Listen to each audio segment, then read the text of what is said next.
HOA called cops over my new fence, but I'm not in their HOA and it's my land. The air was thick with summer heat when I hammered the last nail into my new fence. My name's Ethan, and I'd bought this half-acre plot on the edge of Willow Creek to escape the city's chaos. The land was mine, deed in hand. No HOA breathing down my neck. I wanted privacy, a place for my dog Rusty to roam, and a barrier from the world.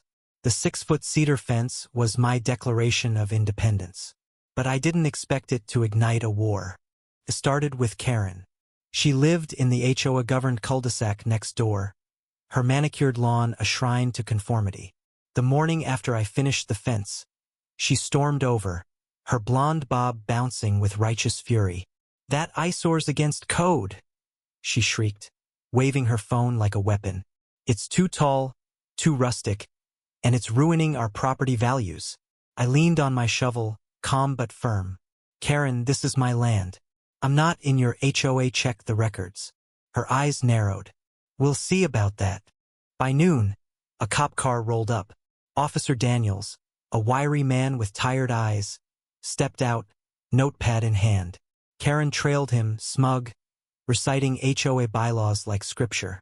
I showed Daniels my deed and survey map, proving my lot was outside their jurisdiction. He nodded, apologetic. "Looks clear to me, Mr. Ethan. You're within your rights." Karen's face twisted.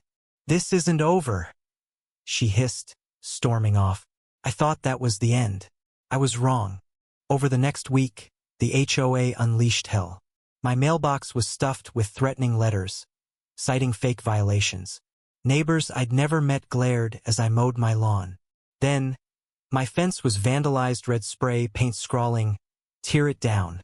I installed a security camera, catching Karen's teenage son, Tyler, in the act. When I confronted her, she laughed. "Prove it's him. You can't touch us." The rage in me simmered, but I stayed cool. I'd fight this my way, legally, quietly. Then came the twist. Mrs. Clara, an elderly widow from the HOA's fringes, knocked on my door. She was frail, her hands trembling as she clutched a faded photo of her late husband. "This fight's tearing us apart," she whispered. "Karen's bullying everyone into siding with her. But I saw your deed at the county office years ago. You're right." Clara's confession floored me. She'd lived here decades, knew the land's history, and despised Karen's tyranny. Her quiet courage shifted something in me. This wasn't just my fight, it was about standing up to control freaks who crushed anyone in their path. The climax hit at the HOA's emergency meeting, called to address the fence crisis. Karen had rallied her minions, demanding the city condemn my property. I walked in with Clara and my lawyer, a no-nonsense woman named Rachel. The room buzzed with hostility, but Rachel laid out the facts. My land was free of HOA rules, and their harassment was actionable. Clara, voice quaking, spoke up. "Karen's lied to you all. She wants control, not community." Gasps rippled through the crowd. Tyler, slouched in the back, stood abruptly, face red. "Mom, stop it. I painted the fence because you told me to." The room froze. Karen's smug mask cracked, her authority crumbling.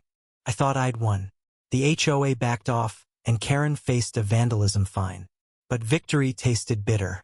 The next morning, I found Rusty limp by the gate, poisoned by antifreeze someone had poured in my yard. The vet couldn't save him. My camera caught nothing.